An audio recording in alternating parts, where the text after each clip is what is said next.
কি এখন বলা যেতে পারে যে বিএনপি ভারপ্রাপ্ত চেয়ারম্যান তারেক রহমান এই দ্রুত সময়ে, সেটা 16 ডিসেম্বর আগে পরে বা সপ্তাহখানেক বা 10 দিনের মধ্যে খুব ইমিডিয়েট তিনি দেশে ফিরছেন? আপনারা এটা মনে করবেন না যে বিএনপির মহাসচিব মির্জা ফখরুল ইসলাম আলমগীর আবার জোর দিয়ে বলেছেন, ব্যাপারটা শুধু এর মধ্যে তা না। আমরা শুরুতে বলার চেষ্টা করছি যে আমেরিকা এবং ভারত তারা কি তাদের যদি কোনো বাধা থেকে থাকে সেটা তুলে নিয়েছে কিনা, সে জায়গায় যাব আমি। আমি মির্জা ফখরুল ইসলামের দুইটা বক্তব্যের দিকে আমরা খেয়াল করেছি এবং নজর দিয়েছি। সেই দুই বক্তব্যের আগেও আমি আপনাদেরকে জানাই যে আমি 11 নভেম্বর সন্ধ্যার আগে আগে আপনাদের সঙ্গে 11 ডিসেম্বর 2025 সন্ধ্যার আগে আগে কথা বলছি। এর আগের দিন অর্থাৎ 10 ডিসেম্বর সন্ধ্যা 6টা নাগাদ প্রথম আমরা একটা বিশেষ মাধ্যম থেকে বিশেষ সোর্সে আমরা খবর পাই যে তারেক রহমান ইজ কামিং, তিনি আসছেন। বাট ওই সোর্স ওই আসছেনটা মিন করেছে দ্রুত সময় আসছে, মানে এই যে এখন তার আসা একটা উচিত বা আসার সময় সেটা মিন করেছে। কিন্তু আমরা এটা নিয়ে আপনাদের সামনে আলোচনা করিনি, কারণ উনি এই আসছেন বিএনপি নেতৃবৃন্দ এর আগে অনেক 1.5 বছর ধরে এইভাবে বলছেন যে তারেক রহমান আসছেন, ফিরবেন। বিএনপির স্লোগানই তো আছে যে তারেক রহমান বীরের বেশে আসবে ফিরে বাংলাদেশে। বাট এই আশার মধ্যেই আছে। এবং এবার এত বড় ঘটনা, বিএনপির চেয়ারপারসন বেগম খালেদা জিয়া জীবন মৃত্যুর সন্ধিক্ষণে তার বড় সন্তান আসছেন না, দেশ বিদেশে আলোচনা সমালোচনা সবকিছুই আছে। ফলে আমরা খুব কনফিডেন্টলি আপনাদের সামনে গত 24 ঘন্টাও বলিনি, এখনো যে 100% কনফিডেন্ট নিয়ে আমরা তথ্য দিচ্ছি তা না, কিন্তু আশপাশের সার্কামস্টেন্সেস যেটা বলে। ধরেন আজকে এসে বিএনপি মহাসচিব যেটা বলছেন যে আপনারা অলরেডি কেউ কেউ জেনেছেন যে এর আগের দিন শহীদুদ্দিন চৌধুরী এনেই তিনি বলেছেন যে 10 দিনের মধ্যে তারেক রহমান আসতে পারেন। আর খুব শিগগিরই বিএনপি ভারপ্রাপ্ত চেয়ারম্যান তারেক রহমান দেশে আসবেন বলে জানিয়েছেন দলের মহাসচিব মির্জা ফখরুল ইসলাম আলমগীর। বৃহস্পতিবার ওই ফার্মগেটে তাদের যে এক সপ্তাহের প্রোগ্রাম চলছে যেখানে তারেক রহমান বক্তব্য দেন, সেখানে তিনি কথা বলেছেন। বিএনপি মহাসচিব বলেন মানে শুধু আসছেন এই ইনফরমেশন না, সাথে এটাও বলেছেন আজকে যেহেতু বাংলাদেশের সব এখানে উপস্থিত আছেন, আমাদের নেতৃবৃন্দ উপস্থিত আছেন, আমি আপনাদেরকে জানাতে চাই, বলার কিন্তু একটা উপস্থাপনেরও ধরন আছে। আমাদের নেতা খুব শিগগিরই আমাদের মাঝে আসবেন। আমাদের নেতা যেদিন আসবেন সেদিন যেদিন বাংলাদেশে পা দেবেন সেদিন যেন সমগ্র বাংলাদেশ কেঁপে ওঠে। এই কথারও কিন্তু একটা অর্থ আছে। কেঁপে ওঠে মানে কি, তিনি কিন্তু এই প্রোগ্রামে বলেছেন যে আগামী নির্বাচন খুব চ্যালেঞ্জিং তাদের জন্য, এবং তাদের প্রতিপক্ষকে ইনডাইরেক্টলি একটা সিগন্যাল দেওয়া কিনা যে তারেক রহমান আসলে বাংলাদেশ কাঁপবে, তোমরাও খেয়াল রেখো। এই কথাটা আপনাদের মনে রাখতে হবে, পারবেন তো ইনশাল্লাহ। সেদিন আমরা গোটা বাংলাদেশের চেহারাকে বদলে দিতে চাই। তিনি বলেন আমরা সামনের দিকে এগোতে চাই, প্রগতির দিকে এগোতে চাই, বাংলাদেশে আমরা একটা মর্যাদার দিকে এগোতে চাই। মির্জা ফখরুল বলেন এখন সংগ্রাম লড়াই হচ্ছে, আমাদের এই নির্বাচনে জয়লাভ করার সংগ্রাম। এই নির্বাচন আমাদেরকে পুরোপুরি ভাবে জয়লাভ করতে হবে, যাতে করে আমরা বাংলাদেশকে সামনে এগিয়ে নিতে। পুরোপুরি বলতে কি বুঝিয়েছেন? হানা ভোটের মধ্যে কোনো একটা চয়েস করেছেন, এবং আসনের দিক থেকে যে 151 পেয়ে জিতলাম তা না, তার চেয়ে বেশি, সেরকম কিছু কিনা। অনেক বাধা আসবে, অনেক বিপত্তি আসবে, আমাদের বিরুদ্ধে অনেক প্রচারণা হতে থাকবে, কিন্তু এই সবগুলোকে কাটিয়ে উঠে আমরা মাথা উঁচু করে দাঁড়াতে চাই। বিএনপি কোনোদিনই পরাজিত হয়নি, পরাজিত হবে না। মির্জা ফখরুল ইসলামের মেসেজ খুব গুরুত্বপূর্ণ। আপনারা ঠান্ডা মাথায় বিশ্লেষণ করবেন, আমরা বিশ্লেষণ করার চেষ্টা করছি, আরো নিশ্চয়ই আলাপ হবে। এর একদিন আগে 9 ডিসেম্বর মির্জা ফখরুল ইসলাম আলমগীর তারেক রহমান যখন সাবেক 101 সেনা কর্মকর্তার সঙ্গে মত বিনিময় করছিলেন, তখন বলেছেন আপনারা মনে করবেন না ভারত তারেক রহমান আসার পেছনে কোনো বাধা।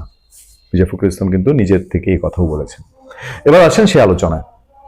আমরা আমাদের নিজেদের ইনফরমেশনের কথা বলছি, এবং নিজেদের ইনফরমেশন বলতে খুব বিএনপির অসংখ্য নেতা কর্মীর আমরা ফোন পেয়েছি, তারাও জানতে চেয়েছে, এবং তাদের ভেতরেও এই ইনফরমেশন, অর্থাৎ বলতে পারেন যে বিএনপির মধ্যে এই ইনফরমেশনটা ছড়িয়েছে যে তারেক রহমান বাংলাদেশে আসছেন। সেই নামগুলো আমি আপনাদেরকে বললাম। তার মধ্যে দায়িত্বশীল মানুষজনের সঙ্গে চলাফেরা করেন, পিএস এপিএস এই লেভেলের মানুষজন একাধিক আছেন। তারেক রহমান আসবেন না এটার অন্যতম বাধার কথা চিন্তা করলে 5-6টি কারণ আমরা বলেছিলাম। এই 5-6টির মধ্যে দুটি বিষয় খুব আলোচ্য ছিল। একটা হচ্ছে আমেরিকার কথা বলা হয় যে আমেরিকার সেই বিউটিনিস 2001 4 জোট সরকারের সময় যখন বাংলাদেশে আমেরিকার রাষ্ট্রদূত তিনি একটা তার বার্তা পাঠিয়েছিলেন, এবং সেই তার বার্তায় তিনি তারেক রহমানকে বেশ অসংখ্য ইস্যুতে তিনি যুক্তরাষ্ট্রকে নাকি বলেছেন যে এই কারণে তারেক রহমানকে নিষেধাজ্ঞা দেওয়া, তারেক রহমান নিষেধাজ্ঞা ছিল, এবং একটা আলাপ, খুব শক্তিশালী আলাপ আছে। আর ভারতের দিক থেকে তার সেই 10 ট্রাক অস্ত্র বা আপনার তার 7 সিস্টার অস্থিরতা, এইসব উলফা প্রবলেম, এসব নিয়ে নানান কথাবার্তা ছিল। কিন্তু এখন তাহলে তারেক রহমান যদি আসেন, তাহলে ধরে নিতে হবে যে তারেক রহমান সেই সব বাধা বিপত্তি যেগুলো এতগুলো বলা ছিল সেগুলো তিনি অতিক্রম করেছেন। কারণ এই বাংলাদেশে আমেরিকা আমরা খুবই জানি, বিশ্বাস করি, এবং আমরা সাংবাদিক হিসেবে আমাদের অভিজ্ঞতা আমরা যখন মিলাই, যে আমেরিকা একটা ইস্যু। এটা যে যত কথাই বলেন, রাজনীতিবিদরা যে বক্তৃতা দেয় না, আমরা কারো কি আমাদের কোনো প্রভু নাই, এটা আমাদের পূর্ণিয়ার খোঁজ চ্যানেলটা আপনারা যারা দেখবেন, যে সেখানে ওই আওয়ামী লীগ গভর্নমেন্টের সময় যে ঘটনা প্রবাহ, আওয়ামী লীগের এত প্রভাবশালী সরকারের নাকের ডগায় পিটার ডি হ্যাসের সঙ্গে কারা কখন কোথায় কি কি বৈঠক করেছে, আমরা তো আমাদের সোর্সে খবর পেতাম, এবং কখনো 100% আমরা তুলেও ধরতাম না, কিন্তু অনেকগুলো খবরই আমরা তুলে ধরতাম। সেগুলো যারা আমাদের পুরনো দর্শক তারা জানেন, এবং সেই খবরগুলো যদি একসাথে সুতায় গাঁথেন, দেখবেন যে আমেরিকা একটা অবশ্যই এক পিটার ডি হ্যাস, তিনি এক আওয়ামী লীগের মতো দুর্দান্ত প্রতাপশালী সরকারকে ফেলে দিয়েছেন, তাহলে কাউকে একে আনতে পারেন না।